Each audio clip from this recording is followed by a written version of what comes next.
பாசமிகு பார்வையாளர்களே, இன்று பத்திரிகையினுடைய முக்கிய செய்தியாக ஒரு அதிர்ச்சி தரும் செய்தியாக அது வந்திருக்கிறது. நாம் விழிப்படையவில்லை என்றால் நமது நாடு வெகு சீக்கிரம் அமெரிக்காவினுடைய காலனி ஆதிக்கத்திற்கு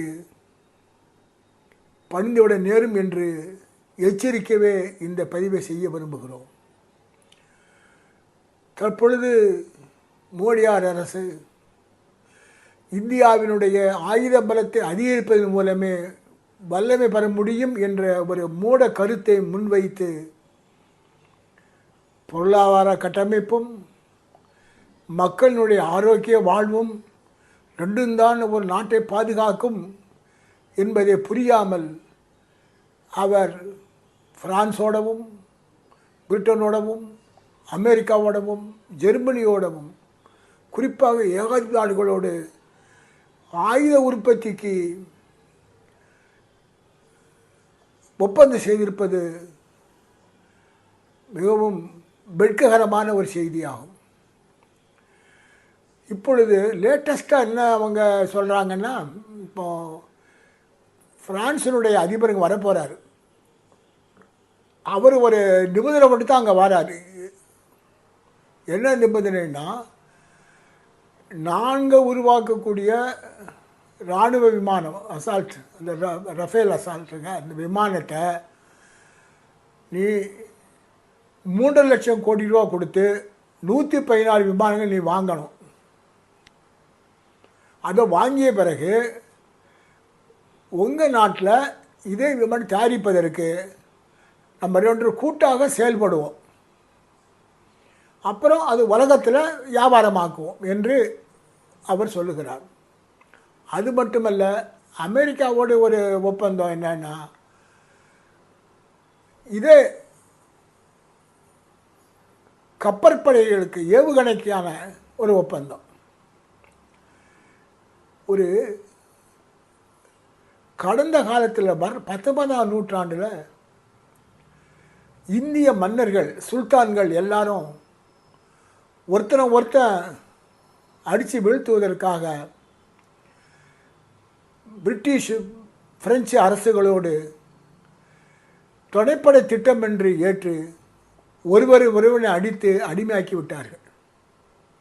அந்த மன்னர்கள் சுல்தான்களைப் போல இன்று மோடி இந்தியாவை ஒற்றுமைப்படுத்துவதற்கென்று இந்தியாவினுடைய ஒற்றுமை பாதுகாப்பு என்ற பெயரில் இராணுவ உற்பத்தி பண்ணுவதற்கு ஏகாதிபத்திய வாயிலோடு துணை போகிறார்.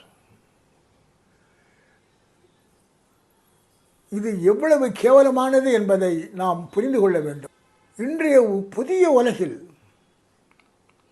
எல்லா நாடுகளும் வர்த்தக வரவின் மூலம் தங்களை பலப்படுத்திக் கொள்ளக்கூடிய ஒரு கட்டத்தை வந்துவிட்ட காலத்தில் ஒரு நாடு தன்னை வளர்த்து கொள்ள வல்லமை பெற போர் புரிவதை விட போரை தவிர்த்து அரசியல் யுக்தி மூலம் பகைமையை குறைத்து நாடுகளோடு ஒத்துழைப்பதன் மூலம் முன்னேற முடியும் என்ற நிலைமையை இன்று உருவாகி இருக்கிறது. இந்த நேரத்தில் மோடி அரசு ஆயுத வியாபாரம் மூலம் ஆயுத உற்பத்தி செய்வதன் மூலம் நாட்டை முன்னேற்ற முடியும், வல்லரசாக மாற்ற முடியும் என்று கனவு காண்பது அடிமுட்டாள்தனம். சுற்றி பாருங்க, நம்ம நாட்டில் வேலையில்லா திண்டாட்டம் தலைவிரித்து ஆடுகிறது. அது மட்டுமல்ல, கண்மூடித்தன உற்பத்தி மூலம் மண்ணும் மக்களும் கெட்டு வருகிறார்கள். மக்கள் பசிக்கு இடமாக இந்தியா இல்லை, நகரங்கள் எல்லாம் நரகமாகிவிட்டன என்று உலகத்தில் உள்ள எல்லா பத்திரிகைகளும் எழுதுகின்றன. இந்தியாவை தவிர இந்திய ஊடகங்கள்லாம் ஜால்ரா வாசிக்குது மோடிக்கு. தேசமொத்த வருவாய் தேசமொத்த என்று புழுகுகிறது.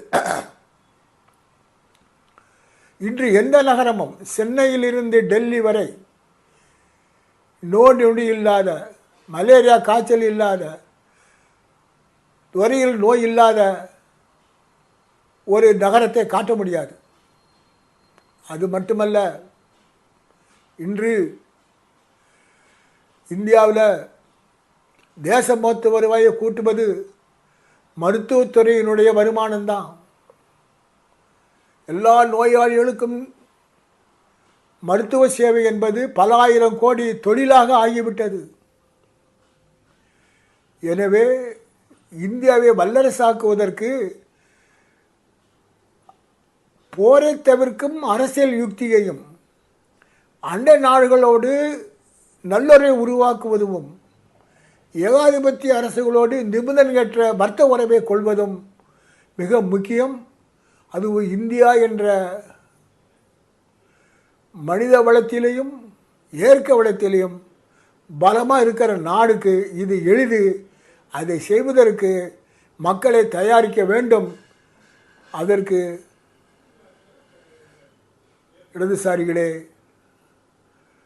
உங்களுடைய கிளர்ச்சி பிரச்சாரத்தால் அதை செய்ய வேண்டும் என்று பணிவோடு கேட்டுக்கொள்கிறேன்.